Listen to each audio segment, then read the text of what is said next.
काफ़ी दिनों तो बाद असी फिर अरुण महाजातिक के विषय ਦੇ ਵਿੱਚ ਸਿੱਖਣ ਦੇ ਲਈ ਬੈਠੇ ਹਾਂ। ਸੋ ਅਸੀਂ ਸ਼ੁਰੂ ਵਿੱਚ ਦੇਖ ਰਹੇ ਸੀ ਕਿ ਦੂਸਰੇ ਪੱਥਰ ਨੂੰ ਦੇਖ ਰਹੇ ਸੀ ਜਿਹੜਾ ਹਰਾ ਅਕੀਕਿਆ ਔਰ ਉਹਦਾ ਜਿਹੜਾ ਰੰਗ ਆ ਪੱਥਰ ਦਾ ਹਰਾ ਔਰ ਪੀਲਾ ਮਿਕਸ ਆ।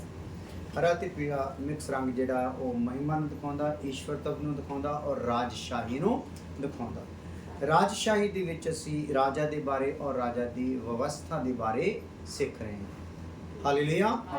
ਇਹ ਕਿਉਂ ਸਿੱਖਣ ਲਈ ਸਾਨੂੰ ਖੁਦਾ ਪ੍ਰੇਰਨਾ ਕਰ ਰਿਹਾ ਹੈ? ਕਿਉਂਕਿ ਗਾਂ ਅੱਗੇ ਜਾ ਕੇ ਸਾਡੇ ਲਈ ਵੀ ਖੁਦਾ ਨੇ ਕੀ ਰੱਖਿਆ ਹੈ? ਇੱਕ ਰਾਜ ਰੱਖਿਆ ਪਿਆ। ਸੋ ਰਾਜ ਰੱਖਿਆ ਹੋ, ਜੇ ਰਾਜ ਦੀ ਵਿਵਸਥਾ ਨਹੀਂ ਸਾਨੂੰ ਪਤਾ ਹੋ, ਰਾਜ ਚਲਾਉਣ ਦਾ ਢੰਗ ਨਹੀਂ ਪਤਾ ਹੋਗਾ ਤੇ ਫਿਰ ਬੜਾ ਮੁਸ਼ਕਲ ਹੋ ਜਾਊਗਾ। Hallelujah hallelujah hallelujah. ਸੋ ਇਸ ਲਈ ਧਿਆਨ ਕਰ ਰਹੇ ਹਾਂ ਆਪਾਂ ਔਰ ਰਾਜ ਦੇ ਬਾਰੇ, ਰਾਜਾ ਦੇ ਬਾਰੇ, ਰਾਜ ਦੀ ਵਿਵਸਥਾ ਦੇ ਬਾਰੇ ਦੇਖਦੇ ਦੇਖਦੇ ਅਸੀਂ 1000 ਸਾਲ ਦੇ ਰਾਜ ਦੇ ਵਿੱਚ ਪਹੁੰਚੇ ਸੀਗੇ। ਔਰ 1000 ਸਾਲ ਰਾਜ ਦੇ ਵਿੱਚ ਆਪਾਂ ਫਿਰ ਕਿਉਂ ਦੇਖ ਰਹੇ ਹਾਂ? ਕਿਉਂਕਿ 1000 ਸਾਲ ਰਾਜ ਦਾ ਸਾਡੇ ਨਾਲ ਵੀ ਸੰਬੰਧ ਹੈਗਾ। ਹਾਲੇਲੂਇਆ। ਇਸਰਾਇਲੀ ਕੌਮ ਦੇ ਨਾਲ ਵਾਅਦਾ ਹੈ ਨਹੀਂ, ਸਾਡੇ ਨਾਲ ਵੀ ਕੀ ਹੈ? ਇਸ 1000 ਸਾਲ ਦਾ ਸੰਬੰਧ ਹੈ। ਜਿਹੜੇ ਇਸ ਜਗ੍ਹਾ ਤੋਂ ਜੈ ਪਾਉਣਗੇ ਕਲੀਸਿਆ ਦੇ ਵਿੱਚ ਲੋਕ, ਉਹ 1000 ਸਾਲ ਰਾਜ ਦੇ ਵਿੱਚ ਇਸ ਧਰਤੀ ਤੇ ਵੀ ਰਾਜ ਕਰਨਗੇ, ਬਾਅਦ ਵਿੱਚ ਆਸਮਾਨ ਤੇ ਵੀ ਕੀ ਕਰਨਗੇ? ਰਾਜ ਕਰਨਗੇ। ਹਾਲੇਲੂਇਆ। ਇਸ ਲਈ ਆਪਾਂ ਇਹ ਗੱਲਾਂ ਨੂੰ ਦੇਖ ਰਹੇ ਹਾਂ ਔਰ ਉਹਦੇ ਬਾਰੇ 1000 ਸਾਲ ਰਾਜ ਦੇ ਬਾਰੇ ਬਹੁਤ ਸਾਰੀਆਂ ਗੱਲਾਂ ਨੂੰ ਦੇਖਦੇ ਦੇਖਦੇ ਹੁਣ ਆਪਾਂ ਉਸ ਰਾਜ ਦੀ ਧਰਤੀ ਜਾਂ ਪ੍ਰਿਥਵੀ ਕਿਸ ਪ੍ਰਕਾਰ ਦੀ ਹੋਵੇਗੀ ਉਹਦੇ ਬਾਰੇ ਆਪਾਂ ਦੇਖ ਰਹੇ ਸੀਗੇ। ਹਾਲੇਲੂਇਆ। ਮੰਦਿਰ ਤੋਂ ਇੱਕ ਨਦੀ ਨਿਕਲੇਗੀ ਜਿਹੜੀ ਦੱਖਣ ਦੀ ओर ਦੋ ਭਾਗਾਂ ਦੇ ਵਿੱਚ ਵੰਡੀ ਜਾਵੇਗੀ, ਹਨਾ? ਇਹ ਸੀਗਾ ਨਾ। ਉੱਥੇ ਇੱਕ ਨਦੀ ਵੀ ਨਿਕਲੂਗੀ। ਕਿੱਥੋਂ ਨਿਕਲੂਗੀ ਭਲਾ? ਮੰਦਿਰ ਤੋਂ। ਜਿਹੜਾ 1000 ਸਾਲ ਰਾਜ ਦੇ ਵਿੱਚ ਇੱਕ ਮੰਦਿਰ ਬਣੂਗਾ, ਉਹਦੇ ਵਿੱਚੋਂ ਇੱਕ ਨਦੀ ਨਿਕਲੂਗੀ। 1000 ਸਾਲ ਰਾਜ ਦੇ ਦਰਮਿਆਨ ਮੰਦਿਰ ਬਣਨ ਵਾਲਾ ਹੈ। ਮੰਦਿਰ ਦੇ ਵਾਸਤੇ ਥੋੜਾ ਜਿਹਾ ਆਪਾਂ ਵਿਸਤਾਰ ਨਾਲ ਸਮਝ ਲਈਏ। ਇੱਕ ਮੰਦਿਰ ਬਣਨ ਵਾਲਾ 1000 ਸਾਲ ਰਾਜ ਦੇ ਵਿੱਚ, ਇੱਕ ਮੰਦਿਰ ਬਣਨ ਵਾਲਾ ਮਹਾਕਲੇਸ਼ ਦੇ ਦਰਮਿਆਨ। ਮਹਾਕਲੇਸ਼ ਦੇ ਦਰਮਿਆਨ ਮੰਦਿਰ ਉਸੇ ਨਕਲ ਦਾ ਕੌਣ ਬਣਾਊਗਾ? ਨਕਲੀ ਯਿਸੂ। ਦੂਸਰਾ ਯਿਸੂ ਵਿਰੋਧੀ ਮਸੀਹ ਜਿਹਨੂੰ ਕਿਹਾ ਗਿਆ, ਉਹ ਬਣਾਊਗਾ। ਪਰ ਉਹ ਮੰਦਿਰ ਕਾਇਮ ਰਹੂਗਾ ਨਹੀਂ। ਅਸਲੀ ਮੰਦਿਰ ਕੌਣ ਬਣਾਊਗਾ? ਯਿਸੂ ਮਸੀਹ ਬਣਾਊਗਾ ਔਰ ਸਹੀ ਜਗ੍ਹਾ ਤੇ ਬਣਾਊਗਾ। ਹਾਲੇਲੂਇਆ। ਪਹਿਲੇ ਸਮਿਆਂ 'ਚ ਜਿਹੜਾ ਰਾਜਾ ਸੁਲੇਮਾਨ ਦੇ ਦੁਆਰਾ ਮੰਦਿਰ ਬਣਾਇਆ ਗਿਆ ਸੀ, ਉਹ ਮੰਦਿਰ ਕਿਹੜੀ ਜਗ੍ਹਾ ਤੇ ਬਣਿਆ ਸੀਗਾ? ਉਸ ਜਗ੍ਹਾ ਤੇ, ਉਸ ਪਹਾੜ ਤੇ ਉਹ ਮੰਦਿਰ ਬਣਿਆ ਸੀ ਜਿਸ ਪਹਾੜ ਤੇ ਅਬਰਾਹਮ ਆਪਣੇ ਪੁੱਤਰ ਨੂੰ ਕੁਰਬਾਨ ਕਰਨ ਲਈ ਲੈ ਕੇ ਗਿਆ ਸੀ। ਖੁਦਾ ਆਪਣੇ ਉਸ ਭਗਤ ਦੀ ਉਸ ਤਪੱਸਿਆ ਨੂੰ, ਭਗਤੀ ਨੂੰ ਭੁੱਲਿਆ ਨਹੀਂ। ਹਜ਼ਾਰਾਂ ਸਾਲ ਬੀਤ ਗਏ, ਸਦੀਆਂ ਬੀਤ ਗਈਆਂ, ਲੇਕਿਨ ਜਦੋਂ ਮੰਦਿਰ ਬਣਾਉਣ ਦਾ ਪ੍ਰੋਗਰਾਮ ਆਇਆ ਤੇ ਖੁਦਾ ਨੇ ਉਹ ਹੀ ਜਗ੍ਹਾ ਚੁਣੀ ਜਿੱਥੇ ਅਬਰਾਹਮ ਆਪਣੇ ਪੁੱਤਰ ਨੂੰ ਕੁਰਬਾਨ ਕਰਨ ਲਈ ਲੈ ਕੇ ਆਇਆ। ਹਾਲੇਲੂਇਆ। ਉੱਥੇ ਹੀ ਮੰਦਿਰ ਕੀ ਹੋਣਾ ਆ? ਹੁਣ ਫੇਰ ਦੁਬਾਰਾ ਬਣਨਾ ਆ 1000 ਸਾਲ ਰਾਜ ਦੇ ਵਿੱਚ। Hallelujah hallelujah. ਔਰ ਇਸ ਮੰਦਿਰ ਤੋਂ ਕੀ ਨਿਕਲੂਗੀ? ਇੱਕ ਨਦੀ ਜਿਹੜੀ ਦੋ ਹਿੱਸਿਆਂ ਵਿੱਚ ਵੰਡੀ ਜਾਊਗੀ, ਜਿਹੜੀ ਮ੍ਰਿਤ ਸਾਗਰ ਦੇ ਵਿੱਚ ਵੀ ਜਾਊਗੀ, ਉਹਦੇ ਵਿੱਚ ਵੀ ਕੀ ਪੈਦਾ ਕਰ ਦੋਗੀ? ਜੀਵਨ ਪੈਦਾ ਕਰ ਦੋਗੀ। ਹੁਣ ਧਰਤੀ ਕਿਸ ਪ੍ਰਕਾਰ ਦੀ ਹੋਵੇਗੀ ਉਹਦੇ ਆਪਾਂ ਦੇਖਦੇ ਹਾਂ। ਇੱਥੇ ਇੱਕ ਫਿਰ ਨਦੀ ਵੀ ਨਿਕਲੂਗੀ। ਸੋ ਦੂਸਰਾ ਸੀਗਾ ਸਵਰਗੀ ਜਿਹੜੇ ਗ੍ਰਹਿ ਆ ਜਾਂ ਪਿੰਡ ਆ, ਉਹਨਾਂ ਦਾ ਪ੍ਰਕਾਸ਼ ਜਿਹੜਾ ਆ 7 ਗੁਣਾ ਜ਼ਿਆਦਾ ਹੋ ਜਾਊਗਾ ਜਿੰਨਾ ਇਸ ਟਾਈਮ ਆ। ਇਹਦੇ ਨਾਲ ਕਿੰਨੀ ਲਾਈਟ ਜ਼ਿਆਦਾ ਹੋ ਜੂਗੀ? 7 ਗੁਣਾ। ਕਦੋਂ ਹੋਊਗੀ? 1000 ਸਾਲ ਰਾਜ ਦੇ ਵਿੱਚ। ਹਾਲੇਲੂਇਆ। ਔਰ ਤੀਸਰੀ ਗੱਲ ਆਪਾਂ ਦੇਖ ਰਹੇ ਸੀ ਕਿ ਧਰਤੀ ਦੇ ਜਿਹੜੇ ਨਿਰਜਲ ਸਥਾਨ ਆ ਉਹ ਲਾਭਦਾਇਕ ਬਣਾਏ ਜਾਣਗੇ। और फिर चौथी गल आप देखी सी लबानोन जंगल दे समान फलदार मैदान हो जाऊगा। हालेलुया। सो उस तो बाद आप देखा सीगा कि हरेक उच्ची पहाड़ी तो नदी और नाले बहणगे और कंडियां दे बदले वृक्ष या पेड़ उगणगे। Hallelujah hallelujah. और धरती तो शराब की करता जाऊगा, काफी हद तक हटा दिता जाऊगा। इतों तक ही सी। हुण अगली 7वीं गल देख लो। धरती अते कुदरत दे नियम दा दोबारा स्थापना और संतुलन होवेगा। की होगा भला? सृष्टि दे और कुदरत दे सारे नियमां दा दोबारा स्थापना होगी और संतुलन। इस टाइम धरती की आ? टेढ़ी आ। घूमदी भी किदां है? इस तरीके नाल घूमदी है, इदां नहीं घूमदी या इदां नहीं घूमदी, किदां घूमदी आ? आपां देखदे ने ना नक्शे विच जो गोला जिहा बनाया हुंदा धरती दा, वो इस तरीके नाल घूमदी, टेढ़ी हो चुकी है। हालेलुया। ਜਦੋਂ ਧਰਤੀ ਤੇ ਮਾਰ ਪਈ ਸੀਗੀ ਲੂਸੀਫਰ ਦੇ ਅਪਰਾਧ ਦੇ ਕਾਰਨ, ਤੇ ਧਰਤੀ ਵੀ ਕੀ ਹੋ ਗਈ ਸੀ? ਟੇਢੀ ਹੋ ਗਈ। ਹਾਲੇਲੂਇਆ। ਹੁਣ ਜਦੋਂ ਮਸੀਹ ਇਹਦੇ ਤੇ ਆਊਗਾ ਤੇ ਇਹ ਟੇਢੀ ਨਹੀਂ ਰਹੂਗੀ, ਕੀ ਹੋ ਜਾਊਗੀ? ਸਿੱਧੀ ਹੋ ਜਾਊਗੀ। ਉਹ ਜਿਹੜੀ ਧਰਤੀ ਆ ਉਹ ਵੀ ਕਿਹਨੂੰ ਦਿਖਾਉਂਦੀ? ਸ੍ਰਿਸ਼ਟੀ ਵੀ ਕਿਹਨੂੰ ਦਿਖਾਉਂਦੀ ਆ? ਮਨੁੱਖ ਨੂੰ ਦਿਖਾਉਂਦੀ। ਜਿੱਦਾਂ ਸ੍ਰਿਸ਼ਟੀ ਟੇਢੀ ਹੋ ਗਈ, ਪਾਪ ਦੇ ਕਾਰਨ ਮਨੁੱਖ ਵੀ ਕੀ ਹੋ ਗਿਆ ਸੀਗਾ? ਟੇਢਾ। ਤੇ ਜਦੋਂ ਇਹਨਾਂ ਮਨੁੱਖਾਂ ਵਿੱਚ ਵਾਸ ਯਿਸੂ ਦਾ ਆ ਜਾਊਗਾ, ਇਹ ਵੀ ਟੇਢਾ ਰਹੂਗਾ ਨਹੀਂ। ਇਹਦਾ ਪ੍ਰਕਾਸ਼ ਵੀ ਕੀ ਹੋ ਜਾਊਗਾ? 7 ਗੁਣਾ ਜ਼ਿਆਦਾ। ਹਾਲੇਲੂਇਆ। ਸੋ ਇਹ ਹਾਲਤ ਹੋਊਗੀ। ਸੰਤੁਲਨ ਜਿਹੜਾ ਆ ਉਹ ਬਣਾਇਆ ਜਾਊਗਾ। ਜੋ ਖੁਦਾ ਨੇ ਪਲਾਨ ਕਰਕੇ ਧਰਤੀ ਨੂੰ ਬਣਾਇਆ ਸੀ, ਉਹ ਉਸੇ ਪਲਾਨ 'ਚ ਧਰਤੀ ਫਿਰ ਦੁਬਾਰਾ ਆ ਜਾਊਗੀ। ਇਹਦੇ ਲਈ ਪੜ੍ਹ ਲੈਣੇ ਰੋਮੀਓ 8 ਅਧਿਆਏ ਉਹਦੀ 18 ਤੋਂ 23 ਆਇਤ। ਰੋਮੀਓ 8 ਉਹਦੀ 18 ਤੋਂ 23 ਆਇਤ।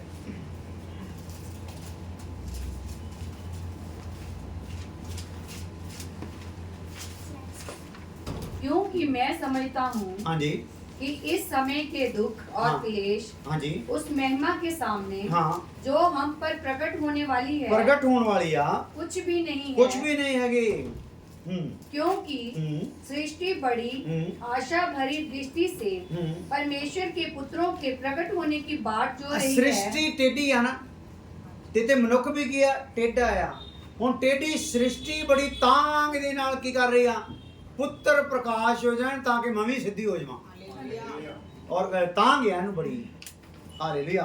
इहनूं बड़ी देर तो धरती भी बेचैन, मनुख जाति ਤਾਂ ਬੇਚੈਨ ਹੈਗੀ ਆ, ਧਰਤੀ ਵੀ ਕੀ ਆ? ਬੇਚੈਨ ਆ। ਜਿੱਦਾਂ ਰੱਬ ਦਾ ਭੌ ਰੱਖਣ ਵਾਲੇ ਲੋਕ ਵੀ ਬੇਚੈਨ ਆ। ਮੇਰੇ ਚੋਂ ਆਹ ਕੁੜੱਤਣ ਕਦੋਂ ਜਾਊ, ਮੇਰੇ ਚੋਂ ਆਹ ਵੈਰ ਕਦੋਂ ਜਾਊ, ਮੇਰੇ ਚੋਂ ਆਹ ਜਲਨ ਕਦੋਂ ਜਾਊ, ਮੇਰੇ ਚੋਂ ਆਹ ਮੈਲ ਕਦੋਂ ਜਾਊ। हालेलुया। इसी प्रकार ये सृष्टि भी बेचैन आ कि मैं भी एक दिन की होंगी पवित्र हो जाऊंगी, पर पवित्र उन्नी देर तक नहीं होंगी जिन्नी देर तक इथों पुत्र प्रकाश हुंदे नहीं। हाँ जी। क्योंकि सृष्टि अपनी इच्छा से नहीं, हाँ, पर अधीन करने वाले की ओर से हाँ, व्यर्थता के अधीन इस आशा से की गई, हाँ, कि सृष्टि भी आप ही विनाश के दास्तव से छुटकारा ਇਹ पाकर ਵਿਨਾਸ਼ ਦੇ ਦਾਸਤਵ ਦੇ ਵਿੱਚ, ਗੁਲਾਮੀ ਦੇ ਵਿੱਚ ਕੀ ਆ ਭਲਾ ਪਈ ਹੋਈ ਆ, ਉਹਦੇ ਤੋਂ ਛੁਟਕਾਰਾ ਪਾ ਕੇ परमेश्वर की संतानों की महिमा की स्वतंत्रता प्राप्त ਹਾਂ, करेंगे। ਪਰਮੇਸ਼ਰ ਦੇ ਸੰਤਾਨਾਂ ਦੀ ਮਹਿਮਾ ਦੀ ਸੁਤੰਤਰਤਾ ਇਹ ਵੀ ਕੀ ਕਰ ਲਵੇ ਭਲਾ? ਪ੍ਰਾਪਤ ਕਰ ਲਵੇ। ਪਰਮੇਸ਼ਰ ਦੀ ਸੰਤਾਨਾਂ ਦੀ ਮਹਿਮਾ ਸ਼ਬਦ ਕੀ ਆ? ਪਰਮੇਸ਼ਰ ਦੀ ਸੰਤਾਨਾਂ ਦੀ ਮਹਿਮਾ ਨੂੰ ਇਹ ਵੀ ਕੀ ਕਰੇ? ਪ੍ਰਾਪਤ ਕਰੇ। ਇਹਦਾ ਮਤਲਬ ਪਰਮੇਸ਼ਰ ਦੀਆਂ ਸੰਤਾਨਾਂ ਦੇ ਵਿੱਚ ਇੱਕ ਦਿਨ ਕੀ ਹੋਣਾ? ਮਹਿਮਾ ਆਉਣ ਜਾ ਰਹੀ ਆ, ਜਲਾਲ ਆਉਣ ਜਾ ਰਿਹਾ, ਤੇ ਉਸ ਜਲਾਲ ਦੇ ਵਿੱਚ ਇਹਦਾ ਹਨੇਰਾ ਵੀ ਕੀ ਹੋ ਜਾਣਾ? ਜਿੱਦਾਂ ਇਸ ਕਮਰੇ ਵਿੱਚ ਜਦੋਂ ਰੋਸ਼ਨੀ ਆ ਜਾਂਦੀ ਤੇ ਕਮਰਾ ਵੀ ਪ੍ਰਕਾਸ਼ਮਾਨ ਹੋ ਜਾਂਦਾ। ਇਹ ਵੀ ਚੰਗੀ ਤਰ੍ਹਾਂ ਨਜ਼ਰ ਆਉਂਦਾ ਇਹਦੀ ਕੁਦਰਤ, ਇਹਦੀ ਚੀਜ਼ਾਂ। ਇਸੇ ਪ੍ਰਕਾਰ ਉਸ ਟਾਈਮ ਤੇ ਉਸ ਧਰਤੀ ਦੀ ਕੁਦਰਤ ਵੀ ਕੀ ਹੋਗੀ? ਬੜੀ ਨਿਖਰ ਕੇ ਸਾਹਮਣੇ ਆਊਗੀ। हालेलुया। हाँ जी, हाँ जी। क्योंकि हम जानते हैं कि हाँ, सारी सृष्टि हाँ, अब तक मिलकर कराहती और हाँ, पीड़ाओं में पड़ी तड़पती है। हाँ, और केवल वही नहीं, हाँ, पर हम भी जिनके पास आत्मा का पहला फल है, हाँ, आप ही अपने में कराहते हैं और लेपालक होने की अर्थात अपनी देह के छुटकारे की बाट जोहते हैं। हाँ, सही तक ठीक है हाँ जी। जी। ले पालक होण दी ਤੇ ਆਪਣੇ ਦੇਹ ਦੇ ਛੁਟਕਾਰੇ ਦੀ ਕੀ ਕਰਦੇ ਆ? ਪਹਿਲਾਂ ਬਾਟ ਜੁਨੇ ਆ। ਹਾਲੇਲੂਇਆ। ਸੋ ਲਿਪਾਲਕ ਦਾ ਮਤਲਬ ਆਪਾਂ ਕਾਫੀ ਵਾਰੀ ਸਮਝ ਚੁੱਕੇ ਹੋਏ। ਲਿਪਾਲਕ ਦਾ ਮਤਲਬ ਲੈ ਕੇ ਪਾਲਿਆ ਨਹੀਂ, ਕਿਉਂਕਿ ਉਹਨਾਂ ਨੇ ਸ਼ਬਦ ਜਿਹੜਾ ਇਹਦੇ ਵਿੱਚ ਐਡ ਕੀਤਾ ਹੈ ਲਿਖਣ ਦੇ ਵਿੱਚ ਗਲਤੀ ਆ, ਪਰ ਜਿਹੜਾ ਅਸਲ ਦੇ ਵਿੱਚ ਉਹਦਾ ਅਰਥ ਆ ਉਹ ਠੀਕ ਹੈ। ਅਰਥ ਉਹਦਾ ਕੀ ਦੱਸਦਾ ਲੇਪਾਲਕ ਦਾ ਮਤਲਬ ਹੈਗਾ ਆ ਅਸੀਂ ਪਰਮੇਸ਼ਰ ਦੀ ਸੰਤਾਨ ਆ, ਉਹਦੀ ਤੁਖਮ ਤੋਂ ਆ, ਉਹਦੇ ਵਚਨ ਦੇ ਬੀਜ ਤੋਂ ਆ, ਨਾ ਕਿ ਲੈ ਕੇ ਪਾਲੇ ਗਏ ਆ। ਲੇਪਾਲਕ ਸ਼ਬਦ ਕੀ ਦੁਹਰਾ ਰਿਹਾ ਆ, ਲੈ ਕੇ ਪਾਲੇ ਗਏ। ਆਪਾਂ ਲੈ ਕੇ ਪਾਲੇ ਗਏ ਨਹੀਂ, ਸਾਡੀ ਆਤਮਾ 'ਚ ਪਰਮੇਸ਼ਰ ਦੀ ਆਤਮਾ ਆਈ ਔਰ ਉਹਦੇ ਬੀਜ ਸਾਡੇ ਅੰਦਰ ਆਇਆ, ਅਸੀਂ ਉਹਦੀ ਸੰਤਾਨ ਦੇ ਰੂਪ ਵਿੱਚ ਕੀ ਹੋ ਗਏ, ਪੈਦਾ ਹੋ ਗਏ। Hallelujah, hallelujah. ਆ ਜਾਓ ਫਿਰ। ਇਹ ਕੀ ਹੋਗਾ, ਇਹ ਕਦੋਂ ਹੋਊਗਾ? ਸਾਰਾ ਸੰਤੁਲਨ ਬਣਾਇਆ ਜਾਊਗਾ 1000 ਸਾਲ ਰਾਜ ਦੇ ਵਿੱਚ। ਔਰ ਮੈਂ ਬਾਰ-ਬਾਰ ਕਹਿੰਦਾ, ਜਦੋਂ ਤੁਸੀਂ ਸੁਣ ਰਹੇ ਵਚਨ ਨੂੰ, ਜਿੰਨੇ ਦਿਨ 1000 ਸਾਲ ਰਾਜ ਦੀ ਗੱਲ ਚੱਲ ਰਹੀ ਆ, ਤੁਸੀਂ ਉੱਤੇ ਉਹਨੂੰ ਕਿੱਥੋਂ ਲੱਭਣਾ ਆ? ਇਹ ਕਿੱਥੋਂ ਕਾਹਦੀ ਗੱਲ ਆ? 1000 ਸਾਲ ਰਾਜ ਦੀ ਗੱਲ। ਆਹ ਕੰਮ ਕਿੱਥੇ ਹੋਣ ਵਾਲਾ ਆ? 1000 ਸਾਲ। ਆਹ ਆਇਤ ਕਿਹਨੂੰ ਦੱਸ ਰਹੀ ਆ? 1000 ਸਾਲ ਰਾਜ ਨੂੰ ਦੱਸ ਰਹੀ ਆ। ਉਹ ਬੜਾ ਸੌਖਾ ਸਾਡੇ ਦਿਮਾਗ 'ਚ ਰਹਿੰਦਾ। Hallelujah, hallelujah. ਆ ਜਾਓ। ਅਗਲੀ ਗੱਲ ਹੈਗੀ ਆ, ਮਾਰੂਥਲ ਗੁਲਾਬ ਦੇ ਸਮਾਨ ਪ੍ਰਫੁੱਲਤ ਹੋਣਗੇ। ਜਿਹੜੇ ਮਾਰੂਥਲ ਆ, ਉਹ ਕਾਦੇ ਸਮਾਨ? ਗੁਲਾਬ, ਜਿੱਦਾਂ ਗੁਲਾਬ ਹੁੰਦਾ ਨਾ, ਉਹਦੇ ਵਾਂਗੂ ਫੁੱਲਣਗੇ। ਮਾਰੂਥਲ ਸਮਝਦੇ ਨਾ? ਟਿੱਬੇ, ਹੈਨਾ? ਟਿੱਬੇ ਜਿੱਥੇ ਯਾਨੀ ਕਿ ਕੁਝ ਵੀ ਹੁੰਦਾ ਨਹੀਂ, ਉਹ ਟਿੱਬੇ ਕਿਦਾਂ ਦੇ ਹੋ ਜਾਣਗੇ? ਗੁਲਾਬ ਵਰਗੇ। ਹਾਲੇਲੂਇਆ। ਕਿਹੜੇ ਟਾਈਮ? 1000 ਸਾਲ ਰਾਜ ਦੇ ਦਰਮਿਆਨ। ਆ ਜਾਓ ਯਸ਼ਾਇਆ, ਇਹਦੇ ਲਈ ਪੜ੍ਹ ਲਓ। ਯਸ਼ਾਇਆ 35 ਅਧਿਆਇ ਉਹਦੀ 1 ਤੋਂ 10 ਹੈ। ਯਸ਼ਾਇਆ ਦੀ ਕਿਤਾਬ 35 ਅਧਿਆਇ ਉਹਦੀ 1 ਤੋਂ 10 ਹੈ।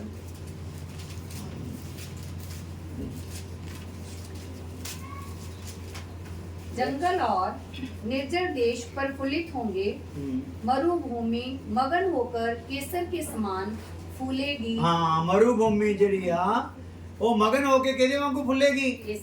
ਕੇਸਰ। ਹਾਲੇਲੂਇਆ। ਧਰਤੀ ਦਾ ਸਭ ਤੋਂ ਮਹਿੰਗਾ ਜਿਹੜਾ ਆ ਉਹ ਪੌਦਾ ਕੇਸਰ। ਹਾਲੇਲੂਇਆ। ਜਿਹੜਾ ਤੋਲਿਆਂ ਦੇ ਹਿਸਾਬ ਨਾਲ ਕੀ ਕਰਦਾ ਆ? ਸੋਨੇ ਵਾਂਗੂ ਵਿਕਦਾ। ਉਹਦੇ ਵਾਂਗੂ ਹੋ ਜਾਓ। ਦੁਬਾਰਾ पढ़ दे जी। जंगल और निर्जर देश प्रफुल्लित होंगे, मरुभूमि मगन होकर केसर के समान फूलेगी। वह अत्यंत प्रफुल्लित होगी और आनंद के साथ जय जयकार करेगी। उसकी शोभा लबानोन की सी होगी और वह करमेल और शारोन के तुल्य तेजोमय हो जाएगी। वे यहोवा की शोभा और हमारे परमेश्वर का तेज देखेंगे। ढीले हाथों को दृढ़ करो और थरथराते हुए घुटनों को स्थिर करो। घबराने वालों से कहो, हिजाब बांधो, मत डरो। देखो तुम्हारा परमेश्वर बदला लेने और प्रतिफल देने को आ रहा है। हाँ, परमेश्वर आकर तुम्हारा उद्धार करेगा। तब अंधों की आंखें खोली जाएंगी और बहरों के कान भी खोले जाएंगे। तब लंगड़ा हरिण की सी चौकड़ियां भरेगा और गूंगे अपनी जीभ से जय जयकार करेंगे। क्योंकि जंगल में जल के सोते फूट निकलेंगे और मरुभूमि में नदियां बहने लगेंगी। देख तृष्णा ताल बन जाएगी और सूखी भूमि में सोते फूटेंगे। और जिस स्थान में सियार बैठा करते हैं उसमें घास और नरकट और सरकंडे होंगे। वहाँ एक सड़क अर्थात राजमार्ग होगा। उनका नाम पवित्र मार्ग होगा। कोई अशुद्ध जन उस पर से ना चलने पाएगा। वह तो उन्हीं के लिए रहेगा। और उस मार्ग पर जो चलेंगे वे चाहे मूर्ख भी हों तो भी कभी ना भटकेंगे। वहाँ सिंह ना होगा और कोई हिंसक जंतु उस पर ना चढ़ेगा, ना वहाँ पाया जाएगा। परंतु छुड़ाए हुए उस पर नित चलेंगे। यहोवा के छुड़ाए हुए लोग लौटकर जय जयकार करते हुए सिय्योन में आएंगे और उनके सिर पर सदा का आनंद होगा। वे हर्ष और आनंद पाएंगे और शोक और लंबी सांस का लेना जाता रहेगा। हालेलुया। हालेलुया। सो ਇਹ ਸਾਰੀਆਂ ਗੱਲਾਂ ਕਦੋਂ ਹੋਣਗੀਆਂ? 1000 ਸਾਲ ਰਾਜ ਦੇ ਵਿੱਚ, ਜਿਹੜੀ ਜ਼ਮੀਨ ਨੂੰ ਦੇਖਣ ਦਾ ਕਲੀਸਿਆ ਨੂੰ ਸੁਭਾਗੇ ਹੋਊਗਾ। ਹਾਲੇਲੂਇਆ। ਹੋ ਸਕਦਾ ਇਹਨਾਂ ਦਿਨਾਂ ਵਿੱਚ ਕੁਝ ਪੈਸਿਆਂ ਦੀ ਕਮੀ ਦਾ ਕਰਕੇ ਜਾਂ ਬਿਜ਼ਨਸ ਦੀ ਜਾਂ ਸਹੀ ਨਾ ਚੱਲਣ ਦਾ ਕਰਕੇ ਸਾਨੂੰ ਇਦਾਂ ਦੇ ਸਥਾਨਾਂ ਨੂੰ ਜਿਹੜੇ ਬਹੁਤ ਇਸ ਟਾਈਮ ਜਾਨ ਕਿ ਮਸ਼ਹੂਰ ਆ ਤੇ ਲੋਕ ਉੱਥੇ ਬੜਾ ਦੇਖਣ ਜਾਂਦੇ, ਸਾਨੂੰ ਦੇਖਣ ਦਾ ਮੌਕਾ ਨਾ ਮਿਲੇ। ਪਰ ਇੱਕ ਟਾਈਮ ਅਸੀਂ ਇੱਕ ਐਸੀ ਧਰਤੀ ਨੂੰ ਇੱਥੇ ਹੀ ਦੇਖਣ ਜਾ ਰਹੇ ਹਾਂ ਜਿਸ ਧਰਤੀ ਦਾ ਮੁਕਾਬਲਾ ਆਹ ਧਰਤੀ ਕਦੀ ਵੀ ਕਰ ਸਕਦੀ ਨਹੀਂ। ਇਸ ਧਰਤੀ ਦੇ ਝਰਨੇ ਕਦੀ ਵੀ ਕਰ ਸਕਦੇ ਨਹੀਂ। ਇਸ ਧਰਤੀ ਦੇ ਪਹਾੜ, ਨਦੀਆਂ ਕੋਈ ਵੀ ਉਸ ਧਰਤੀ ਦਾ ਮੁਕਾਬਲਾ ਕਰ ਸਕਦੀਆਂ ਨਹੀਂ ਜਿੱਥੇ ਖੁਦਾਵੰਦ ਖੁਦਾ ਸਾਨੂੰ ਘੁਮਾਉਣ ਜਾ ਰਿਹਾ ਆ। ਹਾਲੇਲੂਇਆ। 1000 ਸਾਲ ਰਾਜ, ਯਾਦ ਰੱਖਿਓ ਇਹ 1000 ਸਾਲ ਰਾਜ ਯਹੂਦੀਆਂ ਦੇ ਨਾਲ ਇਕਰਾਰ ਨਹੀਂ, ਇਹ ਕਰਾਰ ਸਾਡੇ ਨਾਲ ਵੀ ਆ ਔਰ ਅਸੀਂ ਵੀ ਇੱਥੇ ਇਸ ਧਰਤੀ 'ਚ ਪ੍ਰਵੇਸ਼ ਕਰਾਂਗੇ। ਪਰ ਇਸ ਧਰਤੀ 'ਚ ਅਸੀਂ ਪ੍ਰਵੇਸ਼ ਜ਼ਮੀਨੀ ਕਦਮ ਚੱਲ ਕੇ ਨਹੀਂ ਕਰਾਂਗੇ, ਆਸਮਾਨ ਤੋਂ ਯਿਸੂ ਮਸੀਹ ਦੇ ਨਾਲ ਆਵਾਂਗੇ। ਹਾਲੇਲੂਇਆ। ਔਰ ਸਾਡੇ ਕੋਲ ਦੇਹ ਵੀ ਕਿਹੜੀ ਹੋਗੀ? ਮਹਿਮਾਮय ਦੀ। ਕਿਹੜੀ ਦੇਹ ਹੋਗੀ ਸਾਡੇ ਕੋਲ ਇਸ ਟਾਈਮ? ਜਲਾਲ ਦੇ ਨਾਲ ਭਰੀ ਹੋਈ ਦੇਹ। ਹਾਲੇਲੂਇਆ। ਜਿਹੜੀ ਸੋਚ ਦੀ ਸਪੀਡ ਦੇ ਨਾਲ ਚੱਲੂਗੀ ਦੇਹ। ਅੱਜ ਤੱਕ ਧਰਤੀ ਤੇ ਕੋਈ ਵੀ ਵਾਹਨ, ਕੋਈ ਵੀ ਰਾਕਟ ਇੰਨੀ ਸਪੀਡ ਵਾਲਾ ਬਣਾਇਆ ਗਿਆ ਨਹੀਂ ਜਿੰਨੀ ਸਪੀਡ 'ਚ ਅਸੀਂ ਉਸ ਧਰਤੀ ਤੇ ਸਫ਼ਰ ਕਰਾਂਗੇ। ਹਾਲੇਲੂਇਆ। ਅਸੀਂ ਇੰਡੀਆ ਤੋਂ ਸੋਚ ਹੀ ਲਿਆ ਕਿ ਅਮਰੀਕਾ ਹੋਣਾ ਚਾਹੀਦਾ ਆ ਤੇ ਕਿੱਥੇ ਹੋਵਾਂਗੇ? ਪਲਕ ਝਪਕਦੇ ਕਿੱਥੇ ਹੋਵਾਂਗੇ? ਅਮਰੀਕਾ। ਤੇ ਕੋਈ ਜਹਾਜ਼ ਦੀ ਲੋੜ ਨਹੀਂ, ਕੋਈ ਰਾਕਟ ਦੀ ਲੋੜ ਨਹੀਂ, ਕਿਸੇ ਵਾਹਨ ਦੀ ਲੋੜ ਨਹੀਂ, ਕਿਸੇ ਉੱਡਣ ਤਛਤਰੀ ਦੀ ਲੋੜ ਨਹੀਂ। ਕਿੱਦਾਂ ਹੋਵਾਂਗੇ ਭਲਾ? ਇਦਾਂ ਜਿੱਦਾਂ ਹੀ ਸੋਚਿਆ ਤੇ ਅਸੀਂ ਖੜੇ ਕਿੱਥੇ ਹੋਵਾਂਗੇ? ਅਮਰੀਕਾ ਦੀ। ਹਾਲੇਲੂਇਆ। ਜਦੋਂ ਖੁਦਾ ਦੇ ਦਾਸ ਇਹ ਗੱਲਾਂ ਨੂੰ ਸਿਖਾ ਰਹੇ ਸੀ ਤੇ ਬੜਾ ਆਨੰਦ ਦੇ ਨਾਲ ਮਨ ਭਰ ਗਿਆ। ਕੀ ਬਾਤ ਹੈ ਵੀ। ਨਜ਼ਰ ਹੀ ਤੇਜ਼ ਨਹੀਂ ਹੋਗੀ, ਸਪੀਡਾਂ ਵੀ ਕੀ ਹੋ ਜਾਣਗੀਆਂ? ਤੇਜ਼ ਹੋ ਜਾਣਗੀਆਂ। ਹਾਲੇਲੂਇਆ। ਹਾਲੇਲੂਇਆ। ਇਸ ਲਈ ਇਸ 1000 ਸਾਲ ਦੇ ਵਿੱਚ ਸੁਭਾਗੇ ਉਹਨਾਂ ਨੂੰ ਇੱਥੇ ਕੀਮਤ ਦੇਵਾਂਗੇ ਤੇ ਫੇਰ ਹੀ ਉਹਦੇ ਵਿੱਚ ਪ੍ਰਵੇਸ਼ ਕਰਾਂਗੇ। ਕੀਮਤ ਨਹੀਂ ਦੇਵਾਂਗੇ ਤੇ ਫਿਰ ਅਸੀਂ ਪ੍ਰਵੇਸ਼ ਵੀ ਕਰ ਸਕਾਂਗੇ ਨਹੀਂ। ਹਾਲੇਲੂਇਆ। ਹਾਲੇਲੂਇਆ। ਤੁਸੀਂ ਆਪਣੇ ਜੀਵਨ ਵਿੱਚ ਕੁਝ ਗੱਲਾਂ ਦੀ ਕਾਮਨਾ ਰੱਖਦੇ ਆ ਵੀ ਆਹ ਹੋ ਜਾਣਾ ਚਾਹੀਦਾ ਆ, ਆਹ ਮੈਨੂੰ ਚਾਹੀਦਾ, ਤੇ ਉਹਦੇ ਲਈ ਤੁਸੀਂ ਕੀਮਤ ਦੇ ਦਿੰਦੇ ਆ, ਦਿਨ ਰਾਤ ਇੱਕ ਕਰ ਦਿੰਦੇ, ਕਾਰੋਬਾਰ 'ਚ ਵੀ ਤੁਸੀਂ ਓਵਰ ਟਾਈਮ ਵੀ ਲਗਾ ਦਿੰਦੇ ਆ ਤੇ ਉਸ ਚੀਜ਼ ਨੂੰ ਪਾਉਣਾ ਆ। ਤੁਸੀਂ ਧਰਤੀ ਤੇ ਜਿਹੜੀ ਵੀ ਚੀਜ਼ ਪਾਉਣ ਦੇ ਲਈ ਕੀਮਤ ਦਿਓਗੇ, ਦਿਨ ਰਾਤ ਇੱਕ ਕਰੋਗੇ, ਅਨਿੰਦਰਾ ਸੌਂਗੇ, ਫਾਕੇ ਸੌਂਗੇ ਤਾਂ ਕਿ ਉਹ ਚੀਜ਼ ਨੂੰ ਪਾ ਲਓ, ਉਹ ਚੀਜ਼ ਫਿਰ ਵੀ ਕੀ ਹੋ ਜਾਣੀ ਆ? ਹੱਥੋਂ ਚਲੀ ਜਾਣੀ। ਹਾਲੇਲੂਇਆ। ਕਿਉਂਕਿ ਉਹ ਸਾਰੀਆਂ ਚੀਜ਼ਾਂ ਕੀ ਆ? ਨਾਸ਼ਵਾਨ ਆ। ਪਰ ਅਸੀਂ ਕੀ ਹੋਣ ਵਾਲੇ ਆ? ਅਵਿਨਾਸ਼ੀ ਬਣਨ ਵਾਲੇ ਆ। ਹਾਲੇਲੂਇਆ। ਸਾਨੂੰ ਖੁਦਾਵੰ ਐਸੇ ਦੇਸ਼ ਵਿੱਚ ਲੈ ਕੇ ਜਾਊਗਾ ਜਿੱਥੇ 1000 ਸਾਲ ਰਾਜ ਦੀ ਪ੍ਰੈਕਟਿਸ ਅਸੀਂ ਕਰਾਂਗੇ। ਇਸੇ ਧਰਤੀ ਤੇ, ਇਸੇ ਧਰਤੀ ਦੇ ਮਨੁੱਖਾਂ ਉੱਤੇ। ਕਿੰਨੇ ਸਾਲ? 1000 ਸਾਲ। ਔਰ ਉੱਥੇ ਦੀ ਕਿੱਦਾਂ ਦੇ ਪਰਿਵਰਤਨ ਹੋਣਗੇ ਆਪਾਂ 8 ਚੀਜ਼ਾਂ ਦੇ ਵਿੱਚ ਦੇਖ ਲਈਆਂ ਆ। ਔਰ 8ਵੀਂ ਚੀਜ਼ ਆਪਾਂ ਦੇਖ ਰਹੇ ਸੀਗੇ ਕਿ ਜਿਹੜੇ ਮਾਰੂਥਲ ਆ ਉਹ ਗੁਲਾਬ ਦੇ ਸਮਾਨ ਕੀ ਹੋ ਜਾਣਗੇ? ਪ੍ਰਫੁੱਲਿਤ ਹੋਣਗੇ। ਔਰ ਇਹਦੇ ਨਾਲ ਇਸੇ ਗੱਲ ਨੂੰ ਹੋਰ ਸਮਝਣ ਲਈ ਹਿਜਕੀਏਲ ਦੀ ਕਿਤਾਬ 36 ਅਧਿਆਏ ਉਹਦੀ 8 ਤੋਂ 12 ਵਿੱਚ ਪੜ੍ਹ ਲਈ, ਥੋੜਾ ਹੋਰ ਉੱਥੇ ਨਿਖਰ ਕੇ ਆ ਜੂਗੀ ਗੱਲ।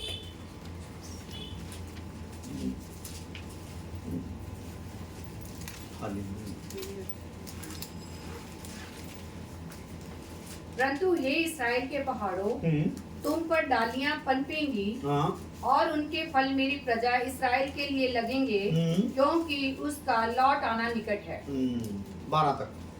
देखो मैं तुम्हारे पक्ष में हूँ और तुम्हारी ओर उनके पर दृष्टि करूंगा और तुम जोते बोए जाओगे। और मैं तुम पर बहुत मनुष्य अर्थात इस्राएल के सारे घराने को बसाऊंगा और नगर फिर बसाए और खंडर फिर बनाए जाएंगे। मैं तुम पर मनुष्य और पशु दोनों को बहुत बढ़ाऊंगा और वे बढ़ेंगे और फूले फलेंगे।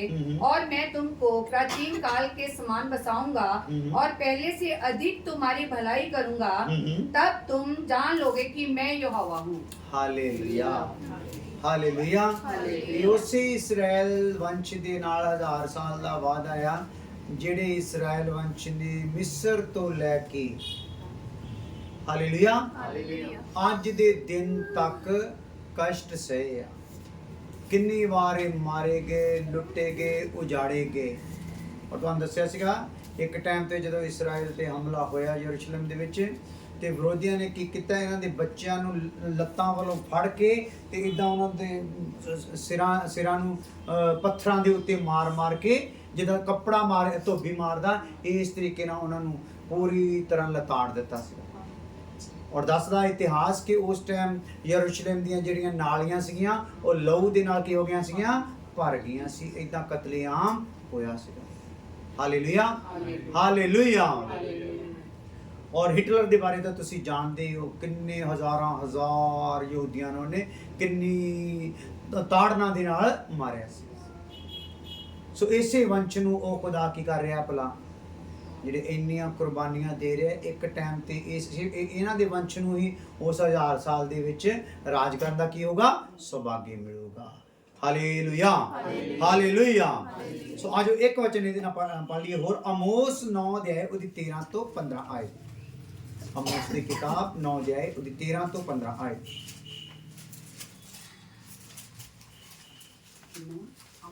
आमोस 9 13 ਤੋਂ 15। यहोवा की ये वाणी है, देखो ऐसे दिन आते हैं इदां दे आउंदे दिन कि हल जोतने वाला लवने वाले की और दाख रौंदने वाला बीज बोने वाले को जा लेगा और पहाड़ों से नया दाख मधु टपकने लगेगा और सब पहाड़ियों से बह निकलेगा। मैं अपनी प्रजा इस्राएल के बंदियों को लौटा ले आऊंगा और वे उजड़े हुए नगरों को सुधार कर उनमें बसेंगे। वे दाख की बारियां लगाकर दाख मधु पिएंगे और बगीचे लगाकर उनके फल खाएंगे। मैं उन्हें उन्हीं की भूमि में बोऊंगा और वे अपनी भूमि में से जो मैंने उन्हें दी है फिर कभी उखाड़े ना जाएंगे। तुम्हारे परमेश्वर यहोवा का यही वचन है। हालेलुया। सो 3 ਵੱਡੇ ਨਬੀਆਂ ਦੀ ਇਹ ਨਬੂਵਤ ਨੂੰ ਆਪਾਂ ਪੜਿਆ ਆ। 1000 ਸਾਲ ਰਾਜ ਦੇ ਵਾਸੀਓ ਕੀ ਕਹਿੰਦੇ, ਯਸ਼ਾਇਆ, ਹਿਜ਼ਕੀਏਲ ਔਰ ਆਮੋਸ। ਹਾਲੇਲੂਇਆ। ਅਲੱਗ-ਅਲੱਗ ਟਾਈਮ ਦੇ ਵਿੱਚ ਇਹਨਾਂ ਨਬੀਆਂ ਨੇ ਇਹ ਗੱਲਾਂ ਨੂੰ ਕੀ ਕੀਤਾ, ਦੁਹਰਾਇਆ ਕਿ ਖੁਦਾਵੰਦ 1000 ਸਾਲ ਰਾਜ ਦੇ ਵਿੱਚ ਇਜ਼ਰਾਈਲ ਦੇ ਵਾਸਤੇ ਕੀ ਕਰਨ ਜਾ ਰਿਹਾ। ਹਾਲੇਲੂਇਆ। ਆਓ ਫਿਰ ਇੱਕ ਗੱਲ ਹੋਰ ਪੜ੍ਹ ਕੇ ਫਿਰ ਪ੍ਰਾਰਥਨਾ ਕਰਦੇ ਹਾਂ। 9ਵੀਂ ਗੱਲ ਹੈਗੀ ਆ, ਜਿਹੜੇ ਪਸ਼ੂ ਆ, ਪਸ਼ੂਆਂ ਦਾ ਸੁਭਾਅ ਬਦਲ ਜਾਏਗਾ। ਜਾਂ ਜਾਨਵਰ ਲਿਖ ਲਓ, ਜਾਨਵਰਾਂ ਦਾ ਸੁਭਾਅ ਕੀ ਹੋ ਜਾਊਗਾ, ਬਦਲ ਜਾਊਗਾ। ਜਿੱਦਾਂ ਪਤਨ ਤੋਂ ਪਹਿਲਾਂ ਪਹਿਲੇ ਦਿਨਾਂ ਦੇ ਵਿੱਚ ਸੀ, ਜਦੋਂ ਆਦਮ ਦੇ ਅਦਨ ਦੇ ਬਾਗ ਚੋਂ ਕੱਢੇ ਜਾਣ ਤੋਂ ਪਹਿਲਾਂ ਸੀਗਾ, ਉਹੋ ਹੀ ਸੁਭਾਅ ਕਿਹਨਾਂ ਦਾ ਹੋ ਜਾਊਗਾ, ਜਾਨਵਰਾਂ ਦਾ। ਹਾਲੇਲੂਇਆ। ਮਨੁੱਖਾਂ ਦੇ ਸੁਭਾਅ ਦੇ ਵਿੱਚ ਹੀ ਤਬਦੀਲੀ ਨਹੀਂ ਆਊਗੀ, ਜਾਨਵਰਾਂ ਦੇ ਸੁਭਾਅ 'ਚ ਕੀ ਆ ਜਾਊਗੀ। ਆਦਮ ਦੇ ਪਾਪ ਦੇ ਕਾਰਨ ਜਾਨਵਰਾਂ ਵਿੱਚ ਵੀ ਕੀ ਆ ਗਈ ਭਲਾ, ਤਬਦੀਲੀ ਆ ਗਈ। जानवर, हरेक जानवर, खूंखार जानवर तक भी आदम दे की किया गया सी, अधीन किया गया सी। उड़दे पंछी भी ओदे की किते गए सी, अधीन। रेंगण वाले भी की किते गए सी, अधीन किते गए सी। मनदे सी गल। हालेलुया। इसे यही चीज जिहड़ी आ 1000 साल राज दे विच फिर दोबारा होगी। ओदे बारे भी भविष्यवाणी हैगी आ। ਉਹ ਹੈਗਾ ਯਸ਼ਾਇਆ 11 ਅਧਿਆਇ ਉਹਦੀ 6 ਤੋਂ 8 ਹੈ।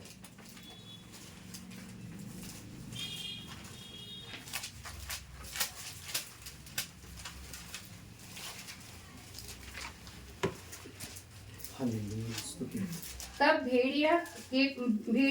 भेड़ के बच्चे के संग रहा करेगा। कौन भाई? भेड़िया। हुण भेड़िए तो भेड़ नु की है भला, डर है। हालेलुया। पर फिर क्या होगा भला, ਉਹਦੇ ਨਾਲ ਰਹਿਣਗੇ ਭੇੜੀਆ ਤੇ ਭੇੜ। हाँ जी। और चीता बकरी के बच्चे के साथ बैठा करेगा। ਹੁਣ ਚੀਤਾ ਕੀ ਕਰਦਾ, ਬੱਕਰੀ ਨੂੰ ਜਿੱਥੇ ਦੇਖਦਾ ਉੱਥੇ ਪਾੜ ਦਿੰਦਾ। ਪਰ ਉਹਦੇ ਨਾਲ ਕੀ ਹੋਗਾ, ਉਹਦੇ ਨਾਲ ਕੀ ਖਾਊਗਾ, ਘਾਹ ਖਾਊਗਾ। ਹਾਲੇਲੂਇਆ। ਹਾਂਜੀ ਹਾਂਜੀ। और बछड़ा और जवान सिंह और पाला पोसा हुआ बैल तीनों इकट्ठे रहेंगे और एक छोटा लड़का उनकी अगुवाई करेगा। गाय और रीछनी मिलकर छोटा लड़का एडे खतरनाक जानवरों की अगुवाई कौन करूगा भला? एक छोटा लड़का। हाँ जी। गाय और रीछनी मिलकर चरेंगी और उनके बच्चे इकट्ठे बैठेंगे और सिंह बैल के समान भूसा खाया करेगा। दूध पीता बच्चा करैट के बिल पर खेलेगा और दूध छुड़ाया हुआ लड़का नाक के बिल में हाथ डालेगा। हालेलुया। 1000 साल राज विच ਇਹ सिस्टम होण जा ਰਿਹਾ। ਅਸੀਂ ਆਪਣੀਆਂ ਅੱਖਾਂ ਦੇ ਨਾਲ ਉਹਨੂੰ ਕੀ ਕਰਾਂਗੇ? ਦੇਖਾਂਗੇ। ਇਸ ਵਿਸ਼ਵਾਸ ਦੇ ਨਾਲ ਆਪਾਂ ਚੱਲਣਾ। ਤੇ ਜੇ ਹੁਣ ਵਿਸ਼ਵਾਸ ਹੀ ਤੁਸੀਂ ਜਿੱਦਾਂ ਦਾ ਰੱਖ ਲਓਗੇ ਉਦਾਂ ਦਾ ਫਿਰ ਤੁਹਾਡੇ ਨਾਲ ਹੋ ਜਾਊਗਾ। ਨਹੀਂ ਨਹੀਂ ਅਸੀਂ ਤਾਂ ਕਮੀਆਂ ਛੱਡਣੀਆਂ ਨਹੀਂ, ਅਸੀਂ ਤਾਂ ਉੱਤੇ ਵੜਨਾ ਨਹੀਂ, ਤੇ ਫਿਰ ਇਦਾਂ ਹੀ ਹੋ ਜਾਣਾ। ਹਾਲੇਲੂਇਆ। ਆਪਾਂ ਵਿਸ਼ਵਾਸ ਕੀ ਰੱਖੀਏ? ਪ੍ਰਭੂ ਮੈਂ ਉੱਥੇ ਵੜਨਾ ਆ, ਮੈਨੂੰ ਬਲ ਬੁੱਧੀ ਗਿਆਨ ਤੇ ਪ੍ਰਕਾਸ਼ ਦੇ ਦੇ। Hallelujah hallelujah. ਸੋ 9 ਗੱਲਾਂ ਅਸੀਂ ਦੇਖ ਲਈਆਂ। ਪ੍ਰਿਥਵੀ ਕਿੱਦਾਂ ਦੀ ਹੋਊਗੀ, ਕਿ ਕਿੱਦਾਂ ਦਾ ਉੱਥੇ ਸਿਸਟਮ ਆਊਗਾ। ਹੁਣ ਅਸੀਂ ਕੱਲ ਅਗਰ ਖੁਦਾ ਚਾਹੂਗਾ ਤੇ ਅਸੀਂ ਦੇਖਾਂਗੇ ਉੱਥੇ ਜਿਹੜਾ ਆਮ ਤੌਰ ਤੇ ਜੀਵਨ ਆ ਉਹ ਕਿੱਦਾਂ ਦਾ ਹੋਊਗਾ। ਹਾਲੇਲੂਇਆ। ਆਓ ਫਿਰ ਅੱਖਾਂ ਬੰਦ ਕਰਦੇ ਹਾਂ, ਪ੍ਰਾਰਥਨਾ। खुदावन खुदा तेरा शुक्र तेरी तारीफ करते हैं, धन्यवाद करते हैं आज अच्छे समय लिए अपनी हुजूरी ਵਿੱਚ बैठ के तेरे वचन ਤੇ मनन ਕਰਨ ਦਾ ਸੁਭਾਗ ਦੇ ਦਿੱਤਾ ਔਰ ਵਚਨਾਂ ਦੁਆਰਾ ਸਾਨੂੰ ਦਲੇਰੀ ਮਿਲੀ ਆ ਕਿ ਅਸੀਂ ਜਿਸ ਰਾਜ ਵਿੱਚ ਵੜਨ ਜਾ ਰਹੇ ਹਾਂ ਉੱਥੇ ਦੀ ਸਥਿਤੀ ਕਿੰਨੀ ਮਨਮੋਹਕ ਹੋਊਗੀ ਖੁਦਾਵੰ। ਔਰ ਪ੍ਰਭੂ ਅਸੀਂ ਪ੍ਰਾਰਥਨਾ ਕਰਦੇ ਹਾਂ ਖੁਦਾਵੰ ਜਦੋਂ ਸਾਨੂੰ ਉਸ ਰਾਜ ਲਈ ਤੂੰ ਹੱਥ ਪਾਇਆ ਔਰ ਉੱਪਰਲੇ ਰਾਜ ਲਈ ਵੀ ਤੂੰ ਹੱਥ ਪਾਇਆ ਆ, ਅਸੀਂ ਕਿਸੇ ਵੀ ਰਾਜ ਤੋਂ ਖਾਲੀ ਨਾ ਰਹਿ ਜਾਈਏ, ਐਸੀ ਕਿਰਪਾ ਕਰਦੇ ਹਾਂ ਪ੍ਰਭੂ ਯਿਸੂ ਮਸੀਹ ਨਾਮ ਦੇ ਵਿੱਚ ਆਮੀਨ। ਹੁਣ ਸਾਡੇ ਖੁਦਾਵੰਦ ਖੁਦਾ ਦਾ ਫਜ਼ਲ, ਬਾਪ ਦੀ ਮੁਹੱਬਤ, ਪਵਿੱਤਰ ਆਤਮਾ ਦੀ ਫਾਕਸ਼ਾ ਹੁਣ ਤੋਂ ਲੈ ਕੇ ਹਮੇਸ਼ਾ ਹਮੇਸ਼ਾ ਤੱਕ ਸਭ ਇਮਾਨਦਾਰਾਂ ਮੁਕੱਦਸਾਂ ਨਾਲ ਨਾਲ ਹੁੰਦੀ ਰਹੇ। ਆਮੀਨ। ਹਾਲੇਲੂਇਆ।